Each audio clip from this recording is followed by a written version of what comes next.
नमस्कार दोस्तों, आज के इस एपिसोड में हम चर्चा करेंगे सद्गुरु पर लगे एक और आरोप की। आरोप यह था कि सद्गुरु ने ईशा फाउंडेशन का निर्माण करते वक्त संभावित सरकारी विभागों से परमिशन नहीं ली। आरोप यह भी था कि कहीं हाथियों के आवागमन के रास्ते पर यानी एलिफेंट कॉरिडोर पर अतिक्रमण करके ईशा फाउंडेशन आश्रम का निर्माण तो नहीं किया गया। किस्सा कोयम्बटूर से शुरू हुआ और सुप्रीम कोर्ट के कोर्ट रूम में जाकर खत्म हुआ, जिसका फैसला अब सुप्रीम कोर्ट ने 2025 में दे दिया है।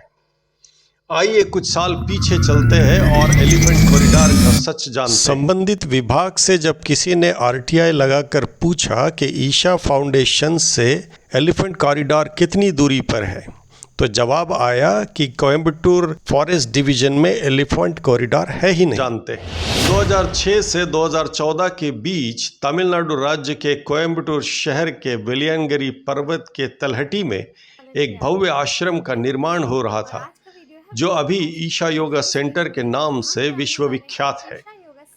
कुछ लोकल एक्टिविस्ट और ट्राइबल ग्रुप्स ने सवाल उठाए कि क्या इतना बड़ा आश्रम बनाना एनवायरनमेंट क्लियरेंस के बिना लीगल है? क्या ये कंस्ट्रक्शन संरक्षित जंगल और पर्वत के एरिया में बगैर किसी अनुमति से हुआ?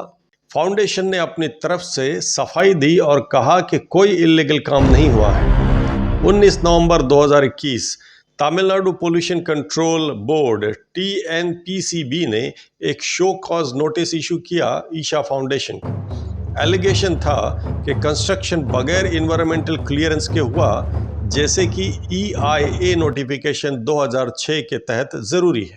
फाउंडेशन ने रिप्लाई दिया, हम एक एजुकेशनल और स्पिरिचुअल इंस्टीट्यूशन है और EIA के रूल्स के मुताबिक एजुकेशनल इंस्टीट्यूशंस को कुछ एग्जेम्पशंस मिलते हैं। दिसंबर 14, 2022 मद्रास हाई कोर्ट ने ईशा फाउंडेशन के फेवर में जजमेंट दिया।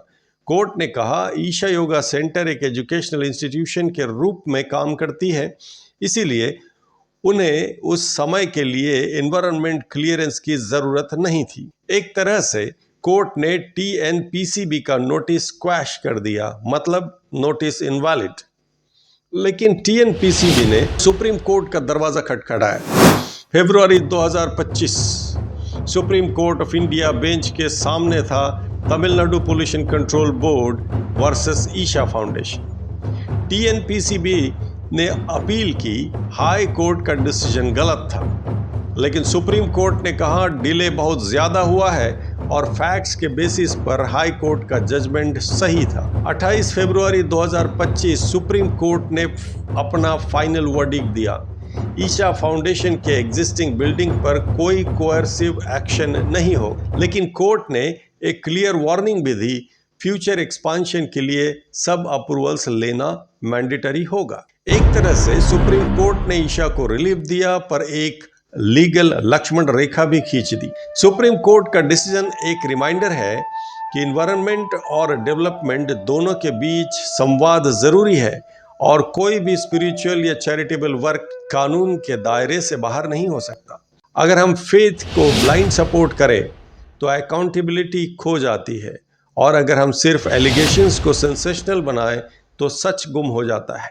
एक जर्नलिस्ट होने के नाते हमारा काम है फैक्ट्स को आवाज़ देना, ना कि जजमेंट देना। तो सद्गुरु पर लगा यह आरोप भी गलत साबित हुआ है। अगले एपिसोड में हम फिर हाजिर होंगे सद्गुरु पर लगे एक और सनसनीखेज मगर बेबुनियाद आरोप के साथ, और पहुंचने की कोशिश करेंगे उसके तह तक। तब तक के लिए आज्ञा दीजिए। बहुत बहुत धन्यवाद।